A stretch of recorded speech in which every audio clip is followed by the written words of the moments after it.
چرته الله ستا په لاس باندې یو سړي له هدایت ورکړو کنه یو انسان خیر لک من حمر النعم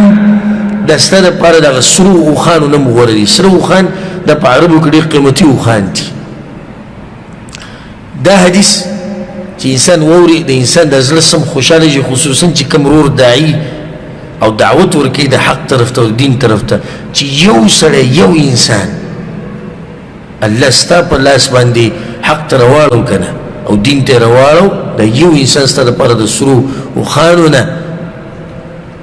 دا غوره دي ستا دپاره نو چې یو سړي دومره دعوت کړی چې په سوونو په زرګاو کسان د هغه په دعوت سره حق قبلوي او بیا هغه په قبر کې پروت او هغه دعوت یې چلېږي چې دا انسان به څومره نیکیانې او څومره اجرونه ګټي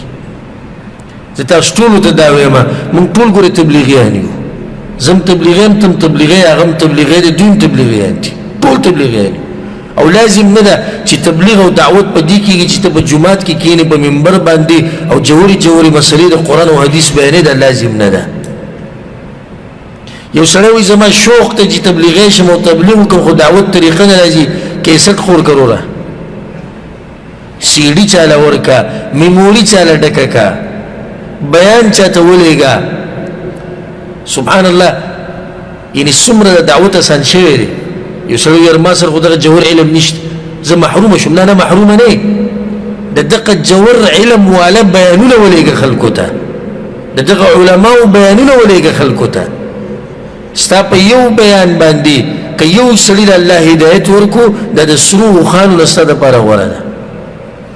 شروع د کور او د بچو د مور او پلار او د خپلوانو نه وک او بیا دعوت چلوا او چلوا دومره به ده الله به ستا په دې ژوند کې خیر واچوي په دې رزق کې په دې بچو کې په دې مال کې مخکې چې کله به هغه کیسټ وي نو دا بعض ملګري زما سعودیان عرب هغوی به دا کار کوو چې ته به بیان او درس به نو په هغه وخت کې ما سره خپل ګاډی نه و نو هغوی به په ما پسې راتلو د کور نه به زه ځان سره بومه د درس دپاره بیان دپاره نو درس واورې به یو ځای راتلو بعضو به کې څه طریقه کړې وه دا ګاډی به د کیسټو نه ډک کړی نو چې کوم ځای کې به ګاډی ودرېدو نو بس شیشه به یې کته کړه بل ته به اشاره وکړه شیشه کته کړه کیسټ به ورو کوي دا واوره ښه د ورځې ته ووایه چې د ورځې دې سړي 50 کیسټه نشر کړه څو 50 دا 50 کې یو 50 دوی وانه اورېدې ګزارې کړي د یو دا بیان واورېدو یو بس څومره اجر یې وګټو څومره اجر یې وګټو دا نه منلو خبره چې 50 کې ټولې ګزار شي خاصې ما تاسو ته یو خبره وکړه چې ځه خلک دومره بېدینه شوي دي چې یو 50 لاړې په سیند لاوي شوې خو د یو خبره ومنله که نه څومره خیر مخې ته لاړ نو چا راته دا وی زما د دغې طاقت هم نشته زه نت نه استعمالوم زه په نت نه پوهېږم زه په میموري کارډو نه پوهېږم او زه په دې قصو نه پوهېږم بیا هم لاره بنده نه ده درس له راځي د ځان سره یو کس راوله درس له راځي د ځان سره یو کس راوله خیر دی دی به اول سستي کوي یو درس به ور 2 3 څلور یو ورځ به الله د ده د زړه څه کړي دا به کولاو کړي داسې سخت کسان ما سره ملاو شوي دي دعوت په دې لار کې چې تاسو څه ووایم یو کس موږ سره ملاو شوی او ما سره چې به مخامخ شو نو سلام به په ما دغه مخامخ نه چې په لاره کې مخې له راغی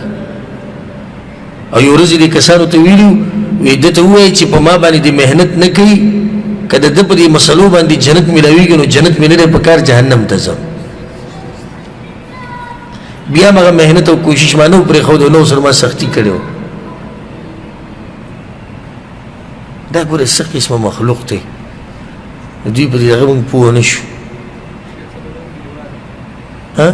عکس او دغه خبره مه کوه او جي نو د هغه کس خبره ما تاسو ته کولی چې دا ملګري وپېژندو دوی کلیوال هغه دومره سخت بیا مغه دعوت هم پرې نغه ورو هغه سړی بیا زه پاکستان ته تللی وم هلته ډېرو ځایونو کې سره زما ملاقات وشو بعضو ځایونو کې ورته ما خبره وکړه د چا د کسانو ګیله راته وکړه چې پلانې او پلانې نه مني د قرآن او حدیث دعوت ما ورته ویل زه خیر ته لږ ګزاره کوه او خیر دی ما ته وایي شیخ صاحب دا چې قرآن او حدیث نه مني د وینې مې ورته خوټ کېږي وایي ښه دا هغه سړی دی چې دوی وی که په دې مسلو جنت ملویږي زه جنت ته نه ځم خو ته خو خپل محنت کې کنه کوشش وکړې دې درسونه راځي د ځان سره نور ملګري راوړي څه په طریقه الله تعالی هدایت ورکړي